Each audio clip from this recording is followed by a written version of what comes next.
um, community engagement and awareness. So kind of piggyback off of my experience at History Miami, I reached out a lot to the community.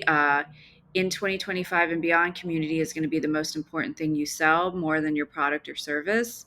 So I really learned how to build community engagement and awareness, and doing it in a way that didn't seem kind of salesy or sleazy.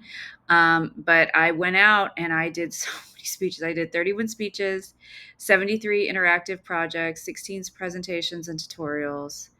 And I went to schools, I went to tours. I mean, it was it was a lot. And then I also had to document a lot of dark history in a very sensitive way, in a way that brought hope, um, in a way that honored the community leaders who actually lived through the experiences, and not kind of, gloss over the harder parts. So that was always very interesting.